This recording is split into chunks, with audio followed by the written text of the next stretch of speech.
Hello, dear students. Today's topic for study and discussion is immunoprophylaxis. The word immunoprophylaxis, basically, it is a compound word derived from two words, immunology or something connected with immune system, and prophylaxis. So first of all, let us see the diagram which is shown in the title. You can see a human being who is injected with some material. And what is that material? It is here kind of a diagram shown of a virus having spikes. So that virus being pathogen, first of all, that pathogen is being attenuated. What is attenuation? Means it is being weakened. Now that attenuated pathogen or culture has these antigenic determinants on this surface, that is the spikes. So the antigenic determinants, when mixed with some adjuvants, you know what are adjuvants? They enhance, they accelerate the immune response. So when such viruses having a particular antigenic determinants, they are suspended in a solution having adjuvants, then injected into a human being. What will happen? It will provoke an immune response. It will provoke an immune response. How it will provoke an immune response? That we have already studied in the chapter or the discussions regarding immunity. Primary immune response and secondary response. As a result, these cells, B cells and T cells, both in cooperation with one another, will produce antibodies. These are the antibodies, and which provides the ability to resist these pathogens, and immunity is achieved in this way. So the point is, what we are broadly going to discuss in detail is something when is being injected to us will provoke an immune response. So that is what we are going to study. Now let us start with the word prophylaxis. Prophylaxis, this particular word, it is used for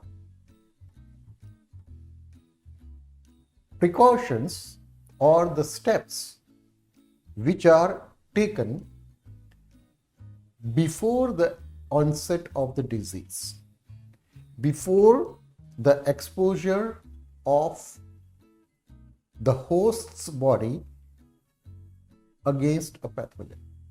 It means any steps, any activity that is done before the pathogen comes into contact with host, and that activity or that procedure would provide resistance towards that pathogen and will prevent the development of the disease. So in short, prophylaxis means certain steps taken before the onset of a kind of a disaster. Here, when I say the word disaster, it is meaning a sickness.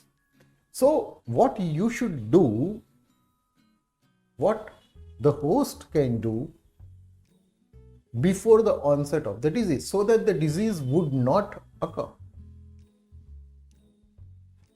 So there is a saying that it is better to take such steps rather than to treat a patient after he falls sick. So prophylactic, pro means before. So prophylactic measures are these kinds of measures which will increase your resistance, which will increase your ability to fight against the disease. That is prophylaxis. And prophylaxis is basically a wide term. Everything including, say, cleanliness, washing your hands, killing the insects, taking a hygienic food, building up your immunity. All these steps are included in prophylaxis. Now, when we use this term specifically from the viewpoint of immunology, we call it as a immunoprophylaxis. So, immunoprophylaxis is one of the most prominent method. It is one of the most easy as well as an accurate method to fight against a particular disease, particular pathogen. In this, what is done is immunization. The person is immunized in order to prevent infections. And you know what is the aim of immunization? The aim of immunization is to provoke an immune response so that the person who has been immunized will resist the infections for certain period of time. Now, this certain period of time may range from few weeks to few decades, depending upon the type of pathogen, depending upon the infections caused by that pathogen. So, immunoprophylaxis is basically the prophylactic measures taken by immunization of an individual which would increase or which would provoke an immune response in a host and will impart a resistance which may last anything from few days to years. This process is known as, or this way, this method is known as immunoprophylaxis. We have already seen this diagram earlier in the chapter of immunity. But just to recollect your memory, just to brushen up your memory, let us understand this again. Because it is on the basis of this principle that our entire lecture of immunoprophylaxis is based. Now, the immunity of an individual is either natural or what we call it as a innate, genetic, innate, and it is non-specific in nature. And there is another type which we call it as a adaptive immunity. Adaptive immunity is the immunity which is being done and it is specific in nature. It is an artificial way. Adaptive immunity. I would not say exactly artificial, but when natural infections takes place, that is a natural way of getting an adaptive immunity. And this immunity is highly specific against a particular virus. Now, this adaptive immunity can be either naturally acquired through the course of infections, and it can also be acquired artificially through injections. Injections of what? Injections carrying that pathogens. Now, this naturally acquired immunity, a kind of adaptive immunity which we are talking, which is naturally acquired, can again be either active or passive. And similarly, the artificially acquired adaptive immunity can also be either active or passive. Now, in naturally acquired immunity, which can be either active or passive, active means the antigens, that is the pathogen, enters into the host naturally. Naturally means unknowingly, not intentionally.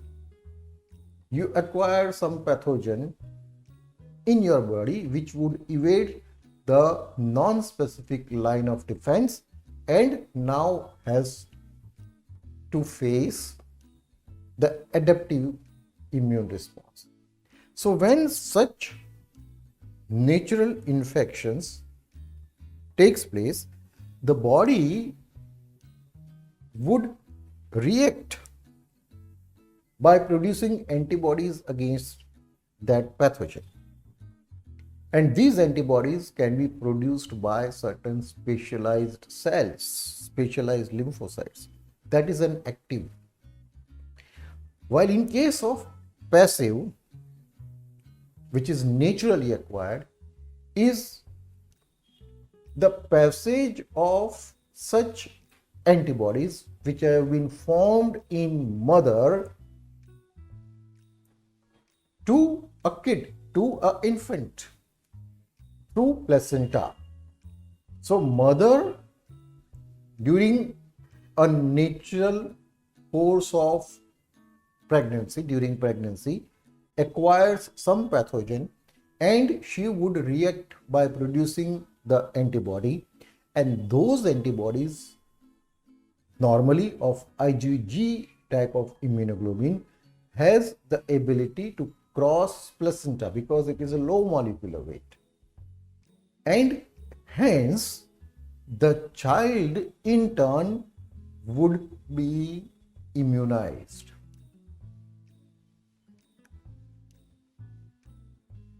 Now remember here, in active and passive, the difference is in active immunity, either it can be natural or artificial, as we will see. The host cells are responsible for inducing immunity. In case of passive, the immunity is induced in someone else and those antibodies are then naturally passed on to fetus. Therefore, the cells of fetus, that is the child who is developing in the placenta or in the mother, is not producing it on its own. It is taken from the mother. It comes from the mother. So that is naturally active and naturally passive immunity. Now, coming to a second section, that is artificially acquired adaptive immunity. Now, in case of artificially acquired, again, the rules remains the same.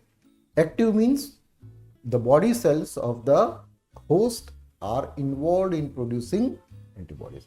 And artificial means that pathogen is intentionally acquired. And how it is done? It is done by taking vaccines. By taking vaccines. Vaccine is nothing else but a weakened pathogen. Either that pathogen is weakened by either killing or by attenuation. The antigenicity of a pathogen is maintained. That is, the immunogenicity of a pathogen remains intact, but the virulence is destroyed. So, vaccines are those things. And when such vaccines are injected into individuals to build up the immune response, it is of course a natural, artificial way of acquiring a pathogen, intentionally acquiring that pathogen, but it is an active one. Why? Because when such weakened pathogen is injected into the individual, his body would respond by producing an antibody. So, the host cells are involved. In contrast to this, you have passive artificially acquired. Now, in certain instances where either due to the insect bite or due to the consumption of endotoxins, the person is sick. These toxins act very rapidly and may prove to be fatal. It may prove to be fatal to the host. Now, the host doesn't have the time to produce an antibody against it. By that time, because till the time the antibodies are produced, the person may die. And therefore, under such conditions, the person has to be treated with preformed antibodies directly. It means the antibodies may be formed in some other individual. Either it can be the human being or it can be an animal. And those antibodies, they are purified and then they are injected into the person who is suffering. So those antibodies, when they are injected, those kinds of antibodies, we often call them as antitoxins because they are they are formed against toxins. So those antitoxins will neutralize these toxins and the person can be saved. The most prominent examples of these are the treatment against the bites of insects. For example, snake bite. When the snake bites to an individual, poison is injected, and that poison, either it can be hemolytic or it can be neurotoxins. They act very rapidly. Host does not have time to respond by producing antibodies. It may take few days or a week minimum. Otherwise, in such time period, the patient may die. And therefore, what he requires is antibodies against those venom.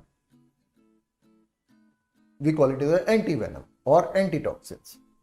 These toxins are produced in some experimental animal like horse or a rabbit. They are purified and then it is injected. So basically, it is an immunogen which was injected in it.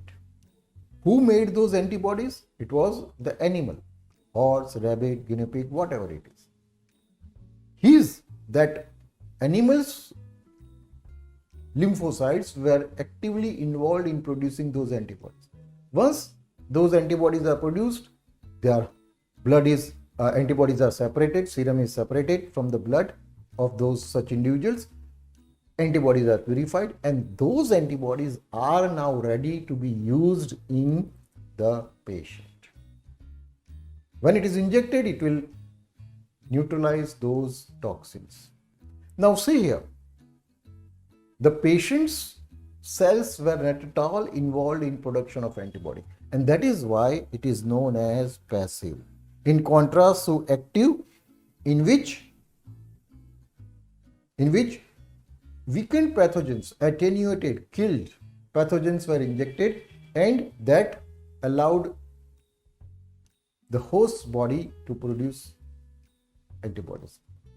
That made the host cells to work and produce antibody. So this is basically the difference, what we call it as a active and passive, artificially acquired adaptive immunity. Now, in case of immunoprophylaxis, we are more concerned with this aspect. Immunoprophylaxis means we are preparing the host either in an active manner or in a passive manner to fight against the incoming pathogen. We are preparing the individual, we are building up the immunity in that individual either actively or in some cases passive. So that is the immunoprophylaxis that we will be discussing in our coming few minutes. I have already discussed the difference between active and passive immunity. Now, one thing that I would like to mention here is passive immunity, in which the host cells were not involved. They have certain limitations. What are those limitations? It will confer short-term protection to the host. What we call it is a transient protection, temporary. It is a remedy which is to be used in case of emergency when the host cells does not have time to produce antibodies. So it is basically the transfer of preformed immunoglobulins. Either it is between individuals and the fetus, that is from mother to fetus, that is transplacental, and that is a natural way. While by injection, the immunoglobulins are being prepared somewhere else in animals and then transferred to the individual. Normally, such things are necessary when there are infections or botulism is there, tetanus, diphtheria, hepatitis, rabies, measles, or some insects bite, snakes or insects. It provides immediate protection to healthcare workers, travelers, or the person concerned. However, the passive immunity will not provoke the immune response of a patient, and hence it does not produce any memory cells. Now this immune prophylaxis, as again I am repeating, immune prophylaxis against the microbial pathogens can be either active or it can be passive. When we say active immunoprophylaxis, it means vaccination is given. When we say passive immunoprophylaxis, it means immunoglobulins are passively administered. Now let us come and discuss in detail about vaccination, that is active immunoprophylaxis. This is a very hot topic as far as today's world is concerned. because we have seen in the past 2 years the epidemic of coronavirus. And this epidemic of coronavirus has made people aware regarding the power of a virus, microbes. This led to the death of hundreds, thousands of people. This infection that is caused by coronavirus. And the vaccines were prepared in hurry.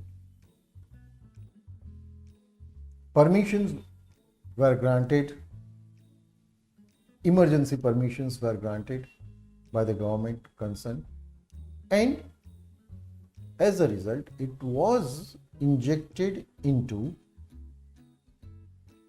the community, into the individuals. This campaign was done on a very, very large scale. So, this process of vaccination made many people or most of the community safe against the COVID virus. So, this term or this particular process nowadays even a common man would understand. So let us define in a scientific manner, let us understand the principles of this vaccination in detail and various kinds of vaccines prevalent in today's world. So what is a vaccine?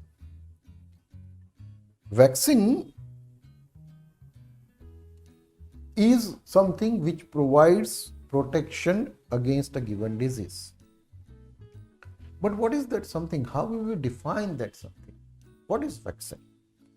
Vaccine is basically some biological preparation which is obtained from a concerned pathogen. And this biological preparation, which we call it as a vaccine, will stimulate the immune system of the vaccinated individual. It stimulates, means it provokes an immune response. Hence, the individual produces antibodies,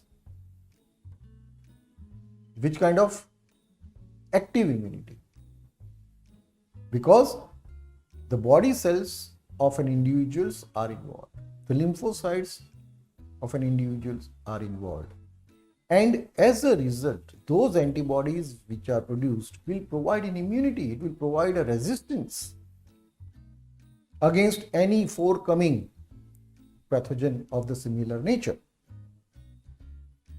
So basically, it is a biological preparation which stimulates the immune system to produce active immunity in the form of either protective antibody and or immunocompetent T cell response. Because there are two distinct ways of an immunity. One is antibody humoral immunity and the other one is cell mediated. So both the things are to be taken together. So that is the vaccine. Now if you see in brief about the history of vaccination, our probably first lecture or first 2 or 3 lectures where we discussed regarding the history of microbiology and certain great scientists who contributed to the development of microbiology. One of them was Edward Jenner.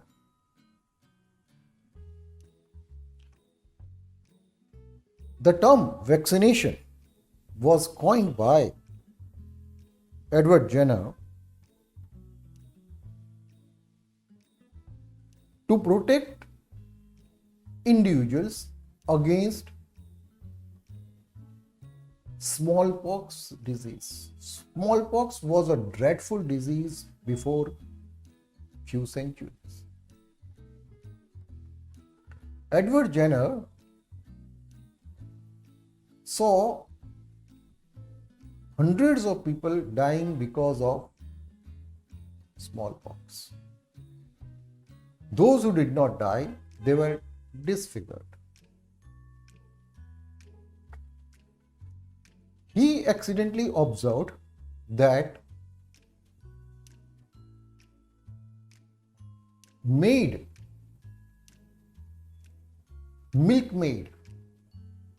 who takes care of supplying milk from cows, from animals to the community, they were immune against such smallpox disease. He also observed that these milkmaids, they had a milder form of disease, and that was a cowpox. However, this cowpox was, the disease of cowpox was very mild, very, very mild, and it was never leading to the death of an individual. And those maids never suffered from smallpox.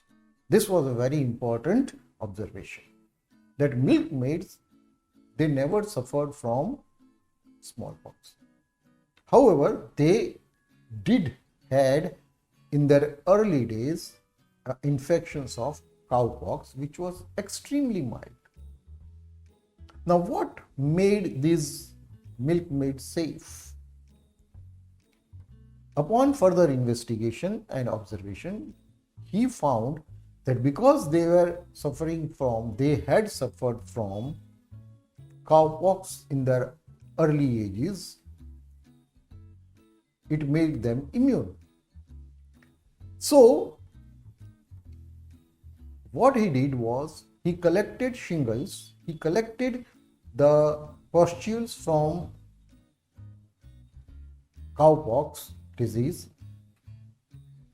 grinded them, and were injected into healthy individuals. And to his surprise, the result was those subjects were immune to smallpox disease. So that was how the vaccination developed. So the term vaccine and vaccination are derived from variole vaccine, that is smallpox of the cow. This term devised by Edward Jenner to denote cowpox disease. Later, another contemporary and a great microbiologist, Louis Pasteur, he proposed that these terms should now be extended for other disease too, because in this very same manner,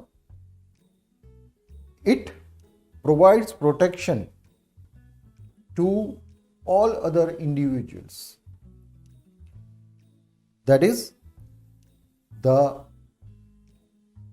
organisms, milder form or attenuated forms of the pathogen, when injected into the host, that is what we call it as a preparations. How they are prepared? They are dried, they are passed on from one medium to another in a serial ways for longer time.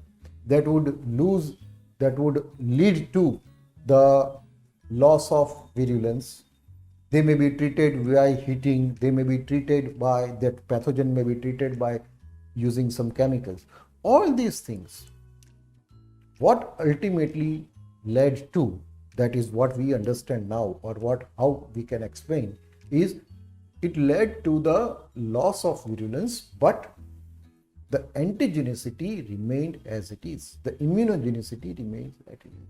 So when such preparations were injected into the subjects, into the host, it provided the similar kind of immunity. Similar kind means as it was observed in case of cowpox and smallpox disease. And therefore, to honor Edward Jenner, Pasteur proposed these terms should be extended to cover all the new protective preparations which were being developed in those era. This is a very famous photograph, drawing I would say, whereby Edward Jenner is giving a vaccine to a child.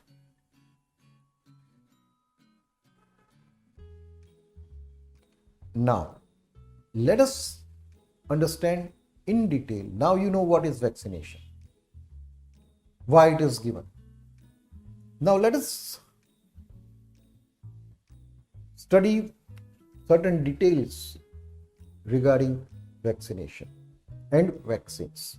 Vaccination, remember, is a process, and vaccine is something which is being injected during vaccination in a individual. First is monovalent and polyvalent vaccines. Now, when we say valent, that is the valency. Monovalent here is basically a vaccine which contains only one antigen. One antigen means a pathogen whose one strain is used, means that suspension would have only one single serotype of that organism. This is in contrast to polyvalent vaccines. Polyvalent vaccines would contain two or more strains of the same organism.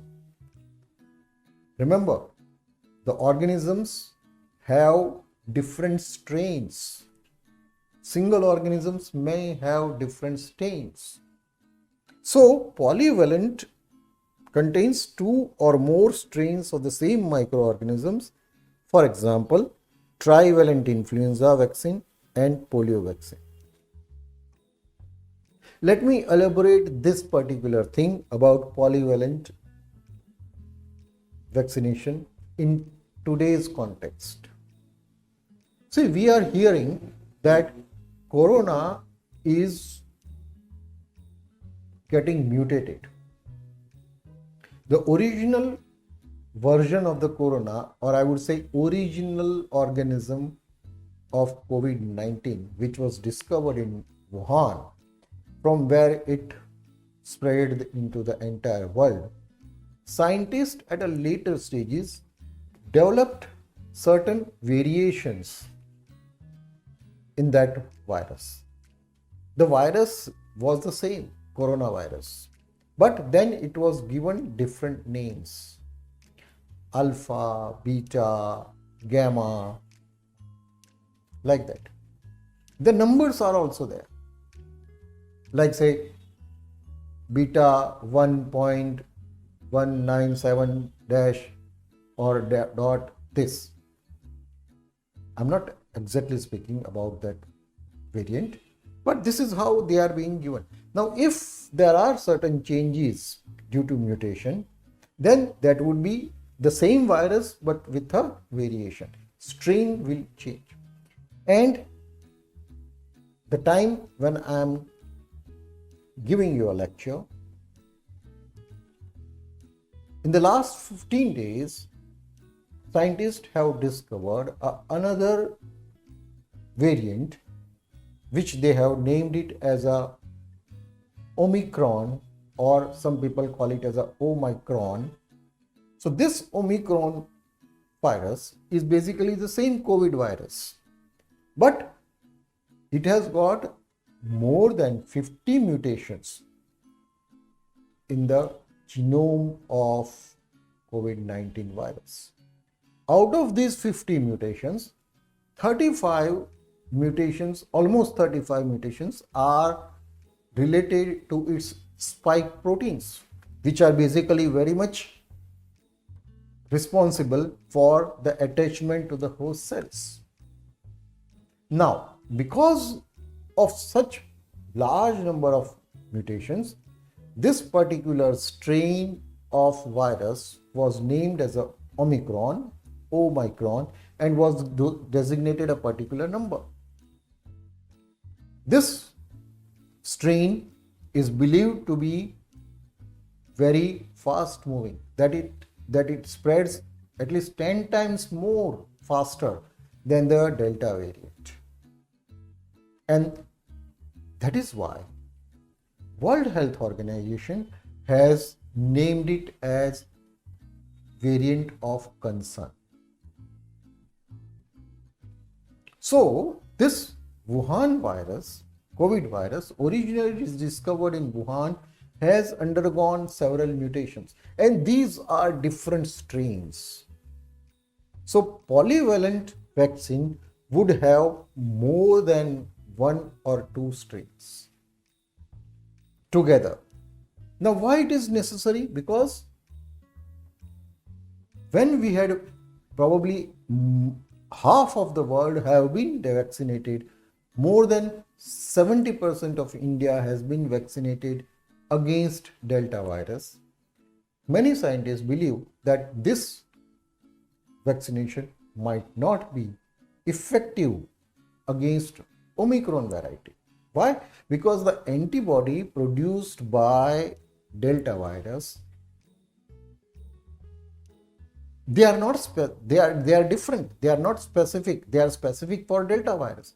But this Omicron variant would not be neutralized by those antibodies. That is what many scientists say. But in future, as a result, what will happen in future?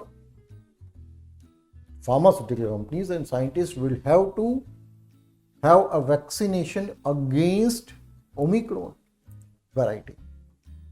But if in future certain polyvalent vaccines are developed in which there are more than 1, 2 or 3 different variants of the same species, same virus, then the individual will have the antibodies developed against all these 3 varieties. So he will be more safer than the immunity produced by monovalent varieties. So this is what monovalent and polyvalent vaccines are. Then another type of vaccination or vaccines is homologous and heterologous vaccines. Homologous vaccines have the immunizing entity, that is the substance or the organism, which are derived from the same organism against which it is being used. It means vaccination against corona will be effective only against corona. But in case of heterologous vaccines, vaccine organism is basically different from the disease causing organism. And probably this was the very first discovery which Jenner did it. I had just explained you about the Jenner's discovery. Jenner injected the individuals with cowpox virus. Now that cowpox virus is entirely different from the smallpox virus. But they must be sharing certain common antigenicity, though the organisms are totally different, and therefore the immunity produced by injection of cowpox virus was successful in providing immunity against smallpox disease.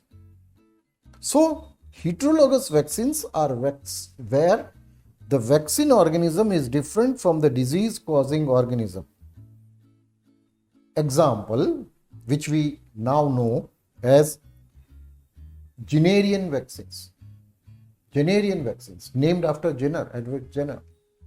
Example, the Jenner's use of cowpox virus to protect against smallpox disease. And similarly, another example is BCG vaccine. BCG, Bacillus calmette-guerin. This vaccine was made from Mycobacterium bovis and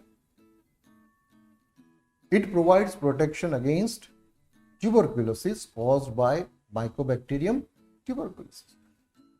Remember, both are different disease, both are different organism. One is Mycobacterium bovis. It is basically the one responsible for tuberculosis in bovine animals, that is animals.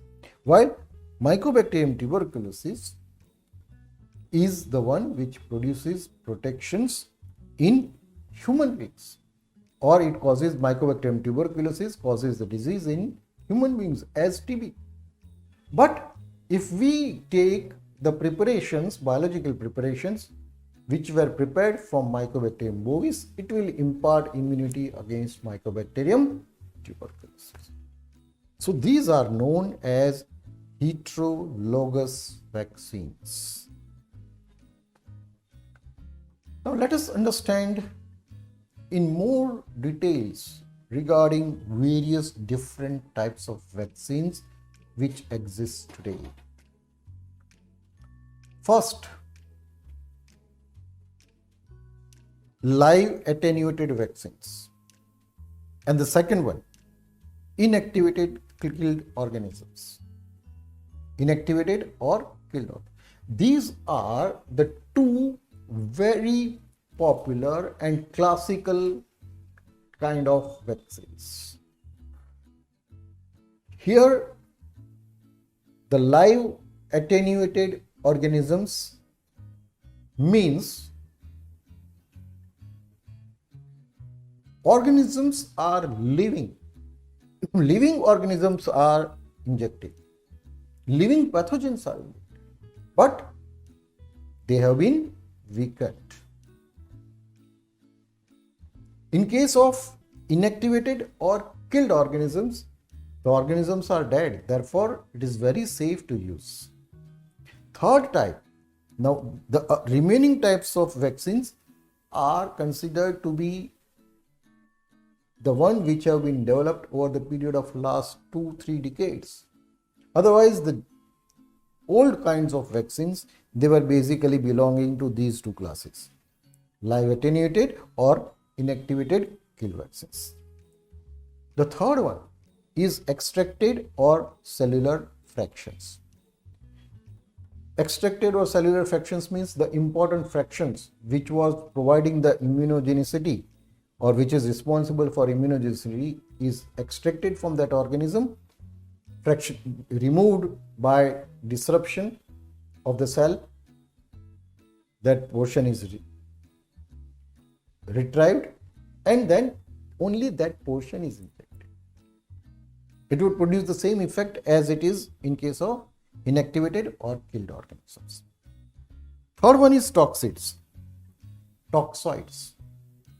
Toxoids are inactivated toxins. Inactivated toxins whose antigenicity remains same but toxicity is destroyed. Then we have recent developments where subunit vaccines and recombinant vaccines are being used. These are achieved through some genetic engineering procedures. And last but not the least, probably in coming few years, you may have DNA vaccines or mRNA vaccines, which is nowadays being widely used for COVID viruses, co-vaccines, as well as the vaccines used from Zydus, Covishield, Zycovid. As well as in future, you may also have edible vaccines, the one which you can eat, ingest in form of fruits. So these are various kinds of vaccines available now as well as will be available in future.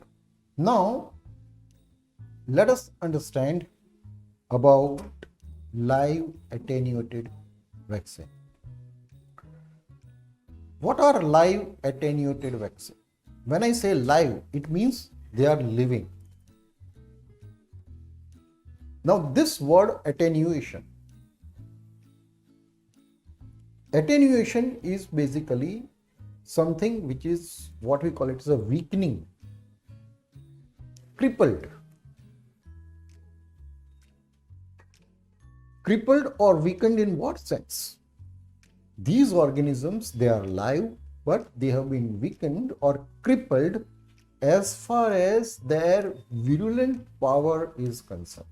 So now you have to understand what is virulence. Virulence is the degree of pathogenicity. The organism has, or let us say, for example, the organism has, or organism is a pathogen, but that is not enough. That organism should have a virulence power.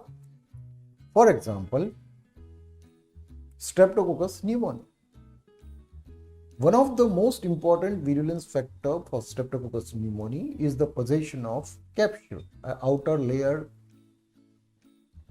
which is made up of polysaccharides. Now, because of these capsules, these organisms can evade phagocytosis. They can bypass phagocytosis. And hence,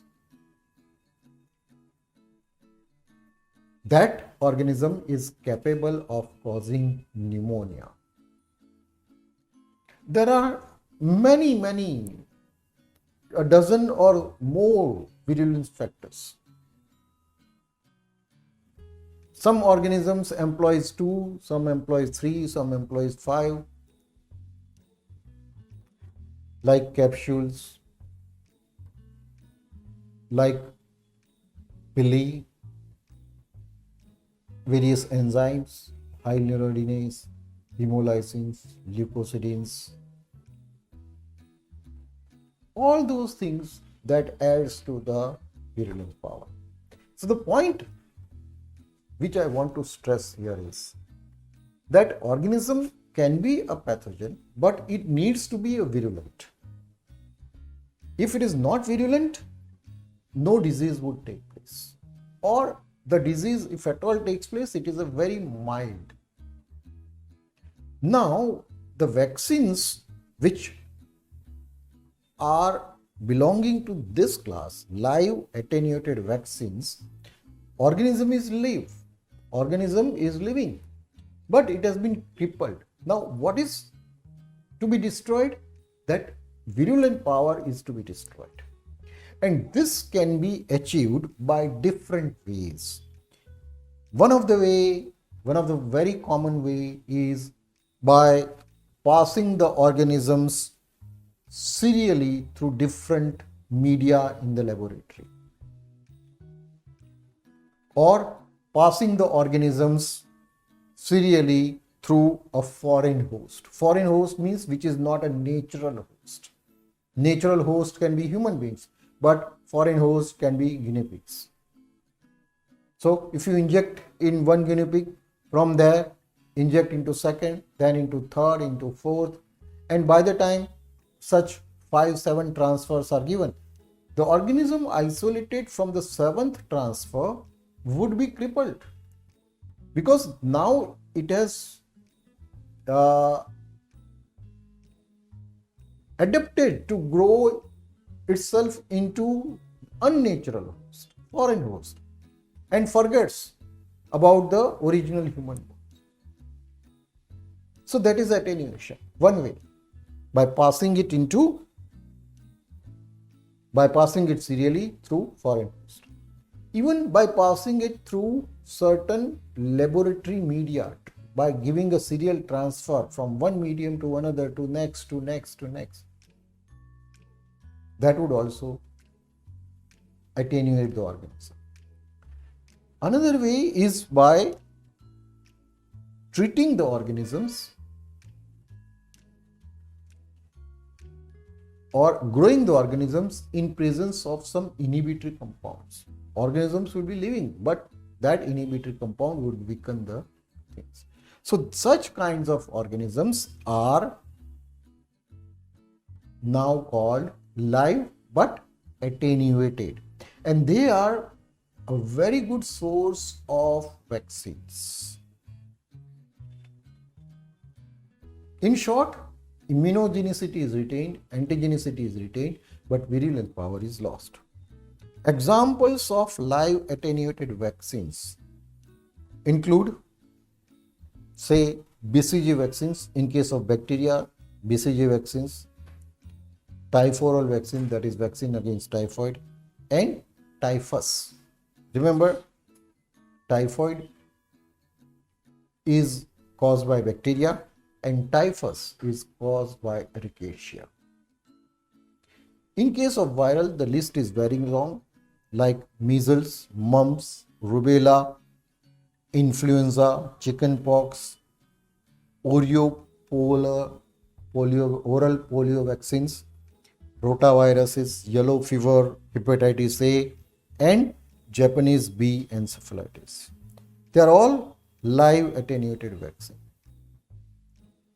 Here one exception is there. That is, the smallpox vaccine is the only live vaccine which is not attenuated.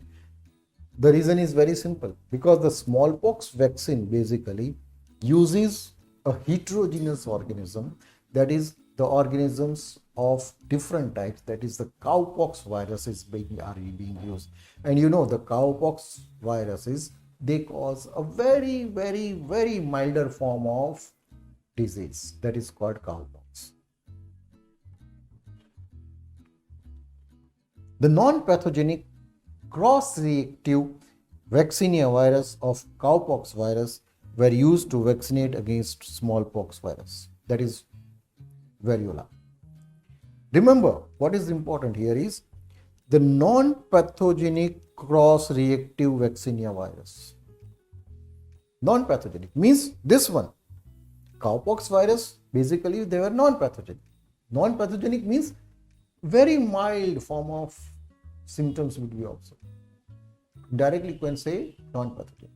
But it had certain antigens which would cross-react with vaccinia virus, that is smallpox virus.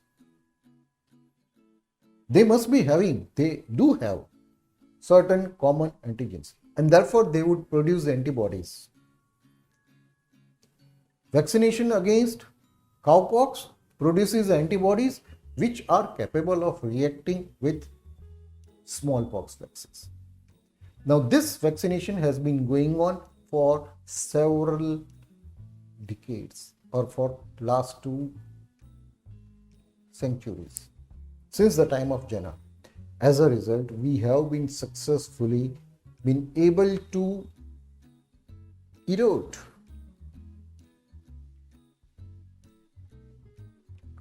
smallpox viruses.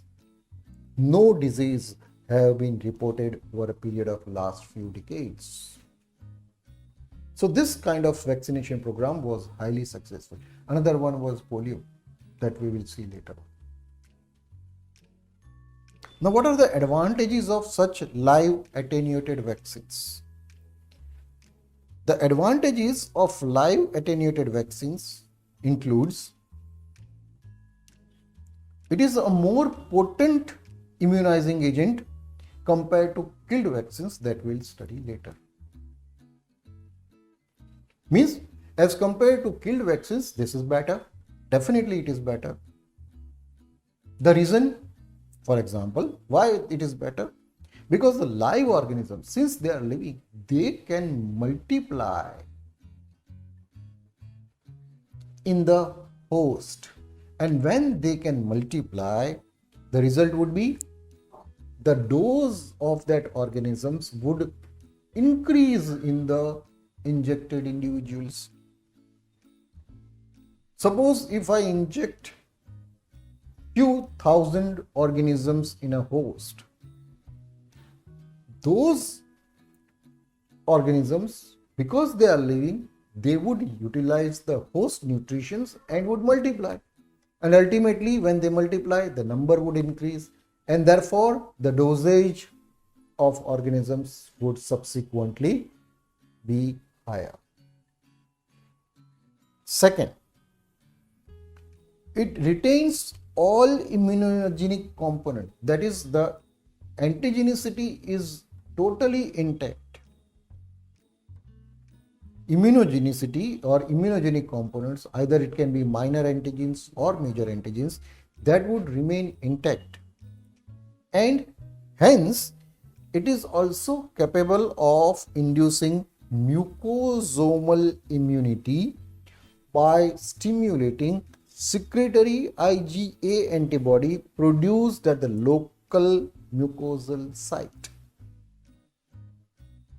Because all immunogenic components are intact in live. However, one has to take certain precautions while using live attenuated vaccines. What are the contraindications? In case of individuals suffering from immunodeficiency or any conditions which suppresses the immunity, such as, say for example, leukemia, lymphoma, or malignancies, or the treatment with certain corticosteroids, or for that matter any immunosuppressive agents, these vaccines should be used with very care. Lot of care has to be taken in such individuals, or rather for such individuals these kinds of live attenuated vaccines is not advisable. Another thing is during pregnancy. Third, dosage. Normally single dose of live attenuated vaccine is enough. Only exception being oral polio vaccine, whereby this vaccine is given at regular intervals twice in a year.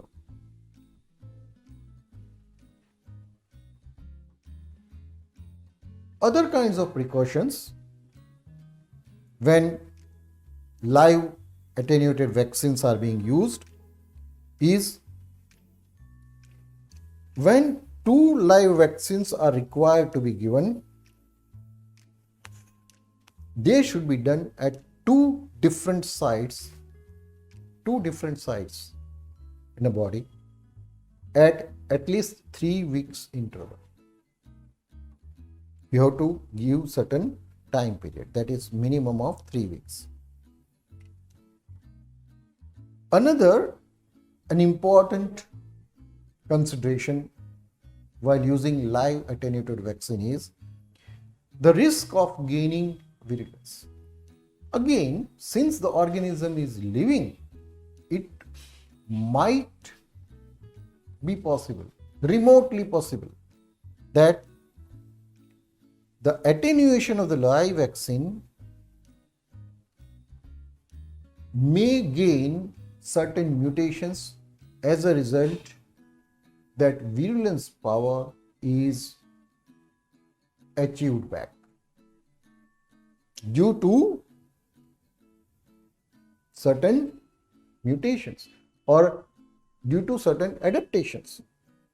The virulence power may be gained back, and if such things happen, naturally it would make the person really sick, because that organism is no more attenuated. It is a live virulent organism. And last but not the least is its storage.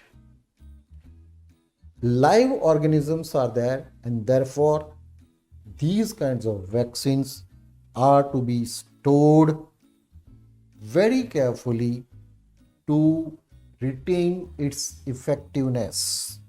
For example, oral polio vaccine and the measles vaccines.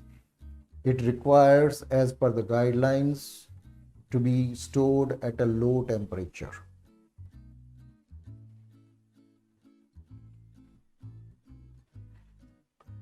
Okay. So far, we have discussed from the beginning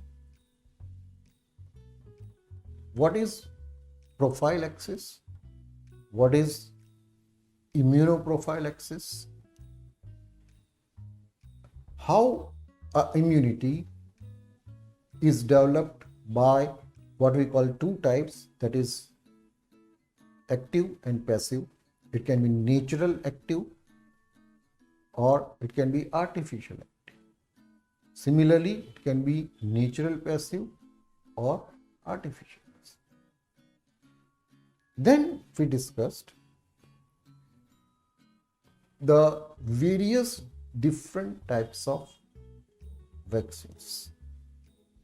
There are 6-7 different types of vaccines, out of which live attenuated and the killed vaccines, they belong to an old class which is still widely being used. But slowly and slowly they would be replaced by certain cell fractionations or genetically engineered vaccines or edible vaccines and so on. DNA vaccines, mRNA vaccines, which we at present are being using against this COVID viruses. And in the end, at the last, we also discussed in detail regarding the live attenuated vaccines. How that vaccine is being produced, what are the basic principles, and what precautions one has to take while using such vaccinations. In the next lecture, we will be using and studying various other types of vaccines, including inactivated or killed vaccines, fractionation vaccines, DNA vaccines, edible vaccines, genetic engineering vaccines, as well as we will also be studying schedule of immunization in India as recommended by World Health Organization.